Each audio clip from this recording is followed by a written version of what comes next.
Junk. Junk. Junk. Ooh, Navy SEALs.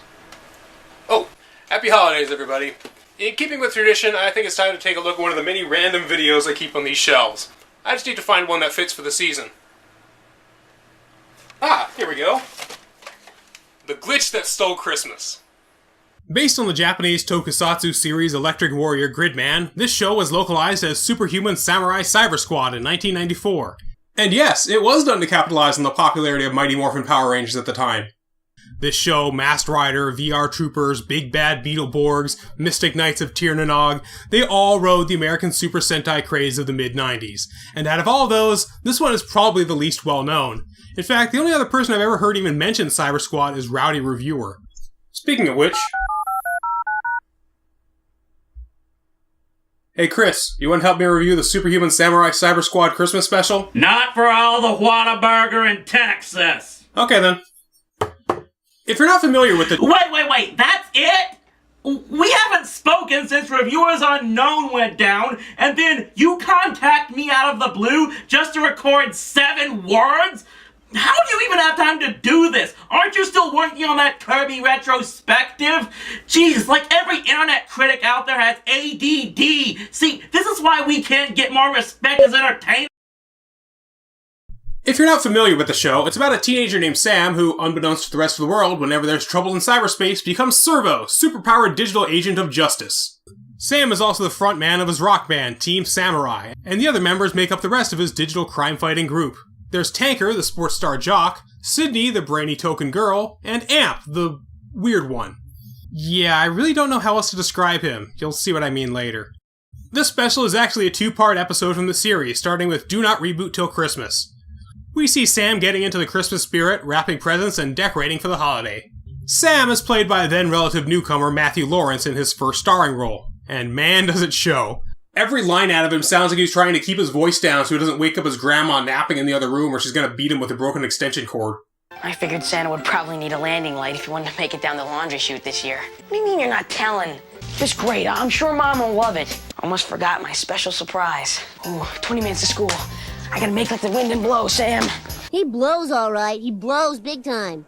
At the very least, Sam is a caring soul, making sure to pick out the best presents for his friends. He has an autographed football for Tank, a stuffed possum for Amp, and for Sydney, I got a 256-bit sound card and orchestra in a box software. I'm gonna be honest, I've listened to this about 30 times and I have no fucking clue what he's supposed to be saying. Orchestra in a box software. Orchestra in a box software. Orchestra in a box software. Orchestra in a box software. Oh, that's the one. Yeah, because Sydney's their sound engineer. God, I wish he knew how to enunciate. In addition to Sam's selfless nature, he's even ready to donate to his girlfriend's charity, which is collecting toys for less fortunate children. I got this really cool water pistol. What kind of water pistol is shaped like that? That looks like how you'd wrap a dildo. Someone's gonna wake up happy Christmas morning. And wet. Let's see what's happening at school. Everybody in the school is getting into the holiday spirit as much as they can. Hey, you guys bring your gifts? Yeah, I got a chemistry set, just like the one I started with. Oh, I remember the first time I titrated an unknown constituent. There's something about the awkward techno-babble and lack of humor in this show that makes me want to make a Big Bang Theory joke, but I'm above that. Besides, this show doesn't have a laugh track. That automatically means it's funny, right? Oh no, it's Santa Claus, and he's a week early. I'm not worthy. I'm not worthy. The real Santa won't be here till Christmas Eve. You sure? Promise. Whew, that's a relief. I still have an extra week to be an extra specially good boy.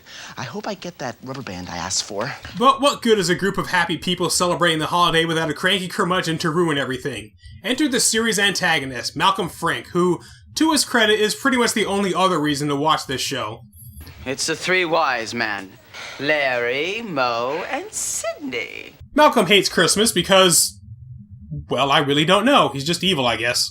Christmas is a joke. You'll never catch me fa-la-la-la-lying or decking any halls. It's one of Santa's little trolls. This is all giving me a colossal Christmas cramp. Call me when it's the new year. That was the beauty of programs like this. They never bothered with motivations, just, ooh, evil. Glenn Bodin was in his mid-20s when this show was being filmed, and knowing that, it kinda adds an extra layer of cynicism to his character, having to play a high schooler around all these other teenagers who have just barely entered puberty. I suppose he might just be annoyed since he's having to spend hours backing up his hard drive with 1994 technology. 113, 114, 115. But thankfully, he kills the time by monologuing to himself. I gotta hack my way into a mail-order computer catalog and get a tape drive. I'm spending forever backing up my hard drive with floppies. Meat thing! What are you doing? But what good is one cranky villain when you can have two? Enter Keelan, evil lord of cyberspace. His entire performance is given through voice acting over stock footage, and since Tony Jay wasn't available at the time, they got Tim Curry. You are the weak link in the information chain. I will allow you to continue your process. He and Malcolm have a relationship like Shredder and Krang, and they fight like an old married couple. It's just wonderful. Morning, Kilocard, you bloated piece of code. Do you realize you alone take up over 50 high-density disks? 50! Oh no, that's like 72 megabytes. You are copying my essence. I'm backing up my computer and protecting your assembly language. If my hard drive crashes, what are you going to do then, I am an online synchronous program. I exist in real time at every instant, everywhere in the grid. Well, my system doesn't. And if there's a glitch, it's hasta la vista, Kilocard. It was nice knowing you. That doesn't make any sense. If Keelan exists online, why would he be destroyed if something were to happen to Malcolm's computer? I get that Malcolm would want to back up his own system, but why would Keelan's data be on his computer if he lives in cyberspace? Maybe I'm reading way too much into what some writer's idea of the internet was back in 1994. Keelan notices that Malcolm is even more fussy than normal and asks him why. Define the problem, then eliminate it. Servo. Christmas. Take your choice. I hate them both. I have a plan for a virus. A very special plan. I make a virus, you bring it to life, Servo fights it, and Servo wins. Haven't you computed that yet? We lose every time. Their diabolical plan, as always, is to send a virus into a computer system. Except this time, when it loses, they use it to track Servo back to his home database. So where do we send this ugly? Somewhere where it will be noticed, but not too soon. You can send the virus into a battery-operated mechanism, Kilo Twit. Anything of electrons and wire, I have dominion over. That is really not how viruses work. Something tells me the writers fully understood that this was stupid, but they figured, who gives a shit? It's a show for kids. Kids don't know this stuff. So you end up with a plan like this, where Malcolm wants to sabotage the charity box at school. We send the virus into the toys, then at midnight, the circuit towers are demolished and the gifts go up in an explosion. We track Servo, the school is fried, and everything is blamed on Christmas. Christmas. Domestic terrorism. What's the difference? Meanwhile, back in the land of light, Sam identifies himself as a chronic peeker and sets out to discover what his gift from his girlfriend is. It's my gift, isn't it? You can't burglarize something that belongs to you. Just put the crowbar down. I'll figure out the combination myself. I have a program that can compute random outcomes and statistically correlate the most probable number. 25 left, 3 right, and back around twice to 17. Oh, wow. Works. The 90s! A time when computers were literally black magic. Jennifer catches him though, so to save face, he says another gift for her charity drive. Now to get it back, he has to break into the school and sneak it back into her locker. And why did he take it in the first place? Because he's brain dead. Unfortunately, he's caught by the lunch lady, Miss Starkey, who I think actually lives at the school for some reason. It's the ghost of plumbing past! Look, I sort of borrowed a Christmas present that Jennifer gave me, and she caught me and thought it was a charity gift. If she finds out, she'll kill me. So I asked all these guys to come down here and help me sneak in. It's all my fault. I'm sorry. That is the stupidest thing I've heard since my 6th husband, Philippe, ran away to the nunnery. It must be true. Sounds unbelievable. Probably true. She lets them off with a warning and they find the gift, but Sam's Samurise notifies them of danger. It's a virus, and a big one. It's in the gifts. The place is gonna explode in 4 minutes if we don't stop it. We don't have enough time to get Mr. Starkey out of here. You don't have 4 minutes to say there's a bomb in the building, get the hell out? To this episode's credit, this segment does actually take place in real time, which is a surprisingly rare thing. I can't count how many shows I've seen where they say, "The bomb is going to explode in 30 seconds!" And then like 2 minutes later, "Hurry up, we only have 10 seconds left!" Got it. Okay, let's Samurise, guys!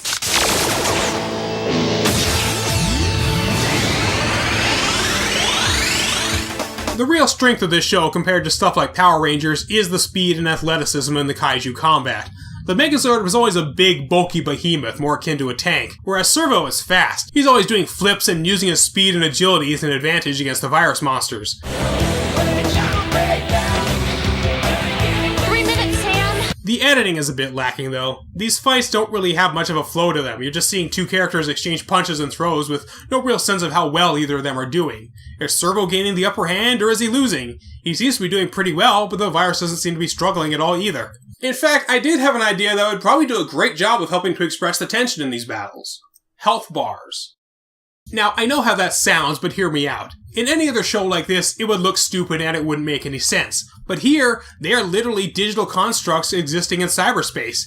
It would be fitting that they would have some sort of system in place to indicate the integrity of their digital code or something, and sensors to detect the strength and threat level of viruses. I think it would be a great way to show just how well one character was doing against the other. I mean, they already have an inventory system in HUD for Servo's Arsenal program, so I don't think this would be much of a stretch. The virus finally seems to have Servo cornered and choking on poison gas, so they send Tanker in to pilot the giant dragon program Draco.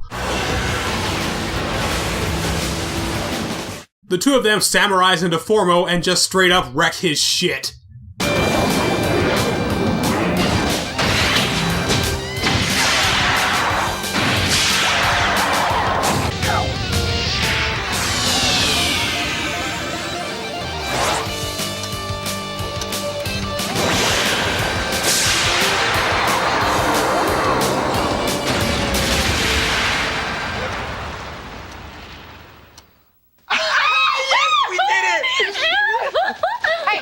Hey, keep it down. I was dreaming of Dennis Quaid.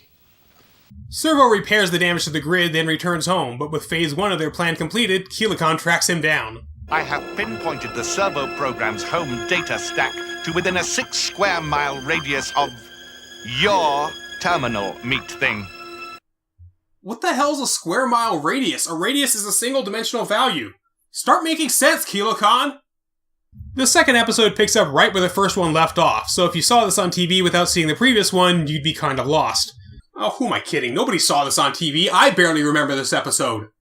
How are we going to pinpoint him? I need more data, more information conduits. And how do you propose to manage that, small, dark, and hateful? You are going to decorate. Dun dun dun! So in order to increase Keelicon's power, Malcolm goes around handing out flyers to get people to put up more Christmas lights. Which is actually pretty clever, I have to admit. Put up more Christmas lights, string more wires. Turn them on at 8 tonight to show your holiday fires. At least it's something that does involve the city electrical grid, unlike sending viruses wirelessly into battery-operated devices. I hand these out to all my neighbors. And I'll wire up my dog Cupcake as soon as I get home. Now, I wonder where I can put the battery pack. In case you haven't noticed yet, this is Amp. He's different. He's the comic relief of the group and also a bit of a technical whiz, but his non-sequiturs became a staple of the show for just how random they are. For example, here's what he brought to donate to the charity gift drive. An 8x10 autographed glossy of Wayne Newton. No kid should be without one. Or this weirdness. I have a Christmas cactus. Want to make a wish on it? Even so, Amp was by far my favorite character in the show. Prior to doing Syber-Squad, Troy Slayton was a regular on Cagney and Lacey and Parker Lewis Can't Lose. This was his last major role before retiring from acting in 2000. And you want to know what he did after that? You'll never guess in a million years. He became a fucking attorney! Yeah, this guy... I was brain dead for a whole week once. The doctors were baffled. Funny, it turned out they had just put in my batteries backwards. ...is now a practicing criminal defense attorney specializing in DUI law. He's even been on TV rather frequently as a legal correspondent. So, Amp has gone from fighting a talking head on a TV screen who never shuts up to... What mental illness does a mental illness, Sachs Nancy? have? What? A mental illness that will cause you to kill your parents and shoot your brother and your sister. While Malcolm seems to be doing his best to ruin Christmas for everybody, Keelan monologues like any cliché supervillain to reveal his master plan to, really, nobody but the audience. And with each strand of lights, my power to find the servo program grows. After that, I am terribly sorry to say, I will have to destroy the Malcolm meat thing as well. Clean sweep. It's almost like you can't trust an anthrophobic genocidal maniac! Sam and the other members of Team Samurai wire up the lights, not knowing that they're playing directly into Keelan's plan. I can feel the grid expanding, my power increasing. I am free to roam the net as never before. He gets the drop on the team appearing on the monitor and uses a laser to neutralize them, because I guess he just has that power now. Sam, no! Take her! Take her! Oh, Keelan! The servo program. At last we meet. Amazing to think you are no more sophisticated than the Malcolm meat thing I occasionally associate with. Sam pulls the plug on Keelan, then goes out to get revenge. Someone's gonna pay for this, I promise! And I know who that someone is. In Malcolm's computer room, Sam drops some knowledge bombs. He's coming after you next! Oh, what are you talking about? Keelan, Malcolm! Keelan! How did you... The servo program. That's what this is. Your servo? Shut up, Malcolm. He's brain fried my friends. He's coming after you next. Oh, he'd never harm me. I'm his friend. Tell him how much you really like me, Keelan. Oh, I like you. I like you so much that I'll actually destroy the servo program before I bother with you. No, you like me! You really like me! Get out of here, Malcolm! Run! Sam pulls Malcolm out of the room just in time and takes him back home, where they plan their next move. I couldn't have done this. But you did, and now you're gonna help me fix it. I'm going in the computer. Sam's plan is to go into cyberspace and fight Keelan one-on-one, but before he can Samurize, Jennifer interrupts, allowing Keelan to surprise him. Run, Jen, run! Sam! And believe it or not, this is where things get dark. Injured, Sam offers the Servo Samurizer to Malcolm, the person who has devoted himself to being Servo's sworn enemy. But he rejects it until Keelan tells him just how little he means to him. How pathetic. I am not going to even bother destroying you at the moment. You are too insignificant. Forsaken by his old master, Malcolm prepares himself for redemption. Here it is. The servo program. Must be a sound-triggered program or something. At first, it looks like Malcolm is going to take up the mantle and become Servo, until this madness happens. What's supposed to happen? What's supposed to happen? It's already happened, Malcolm. And now things get weird. I think I was digitized into the wrist communicator, then ported into the system. Well, then how do we get you out of the computer and back into your body? We don't. My body, I don't think I can ever return.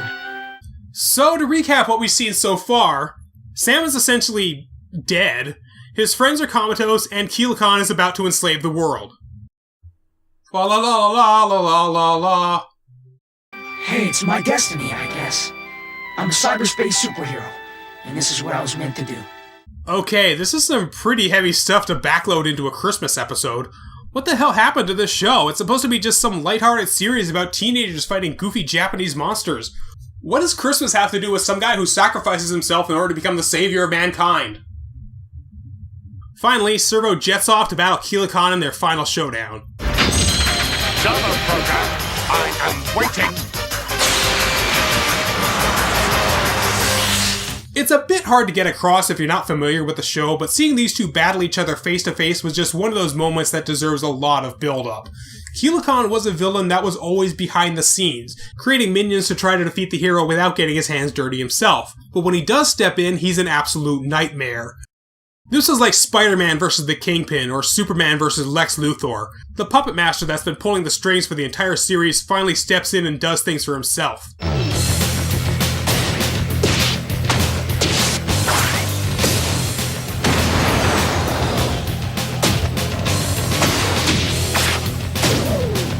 Again, the athleticism in this fight is quite good. There are some cheesy special effects, but it's pretty cool seeing these two battle with such energy. I would like to see the shots linger for more than a half second so you can actually enjoy the choreography, but what are you gonna do? Eventually, Servo raises the stakes by bringing in his battle shield and samurai sword. Activate Samurai Sword! You call that a sword? Let me show you a sword.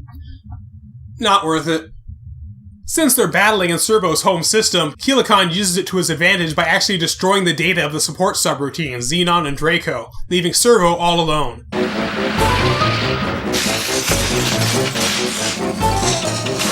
While retreating, Servo decides he could do the same thing to Keelikon's home database as well, and tracks it down. Keelikon's raw data. Keelikon has Servo dead to rights, and Servo makes one last-ditch effort to defeat the Cyber Menace with a noble sacrifice. Malcolm, reboot the computer. The power surge will overload the circuits and destroy them. Well, of course, obviously. No, Sam, you'll die. Please, Malcolm. You are a hero, Sam. I wish we could have been friends. Hey, we are. Servo shatters Keelikon's sword, then catches the power surge for the final blow. No! That much energy should destroy you!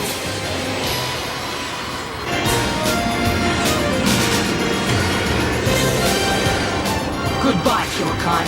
I'm crashing your system.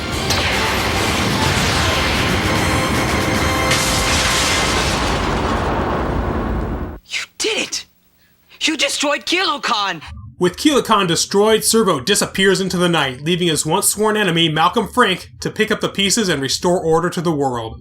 Sam is gone, but he has managed to rid the world of the evil cyberspace demon once and for all, proving that even those who have no faith in humanity can still find redemption and make the world a better place, ending the series on a bittersweet but triumphant note.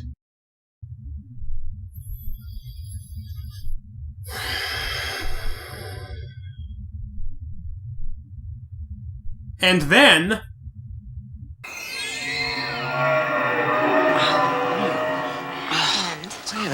Where am I here?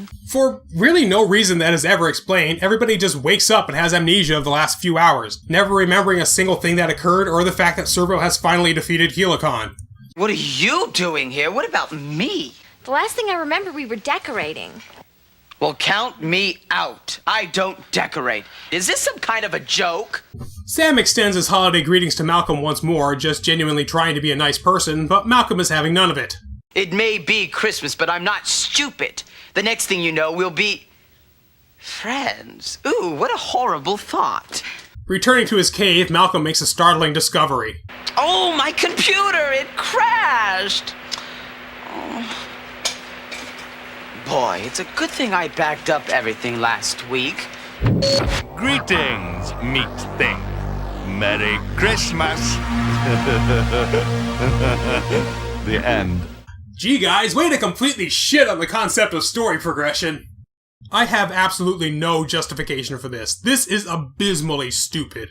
This is one of the most botched endings to what should have been an epic finale in TV history. Up until this point, this episode was actually really good. In the original Gridman show, the battle between Gridman and Con Digifier was the series finale, which tied up all the loose ends and ended the series perfectly. Here, it's just a throwaway episode like all the others. Nothing changes, nothing is ever at stake for more than a single episode, and everything just returns to normalcy by the end. What a fucking cop-out. You could have put this two-parter literally anywhere in the series, since it ends in the exact same place it began. Even with the horrendously spineless ending, this is easily the best episode in the entire series, mainly due to the sense of dread and finality it at least tries to bring. If it weren't for the completely asinine rubber-banding ending, this would have been a perfect season finale. Keelikon would be destroyed, Malcolm and Sam would be friends, and they could find a way to introduce a new villain. But no, the show was still popular, so you can't do anything to change the status quo. The status quo? Ay, caramba! That's just sad.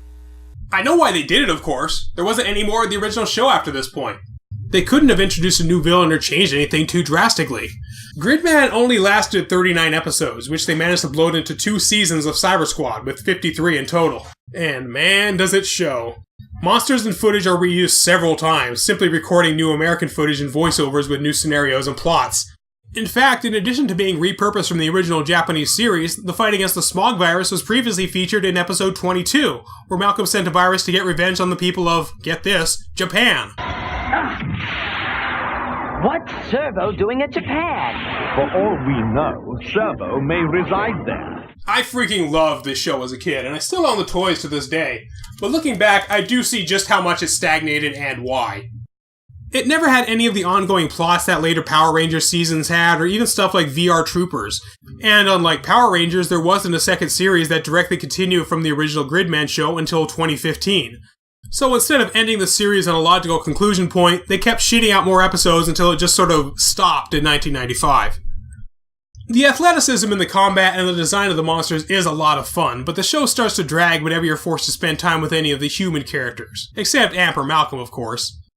I guess at the end of the day, it's a fun time capsule from the early 90s when computers were just barely starting to become integrated into our pop culture consumerism. But unfortunately, instead of focusing on the emotional aspect and giving people something of actual value, they let rampant consumerism cloud their judgment and get in the way of what's really important. I guess it's a more appropriate Christmas special than I thought. This is TZ, happy holidays, and as always, happy gaming.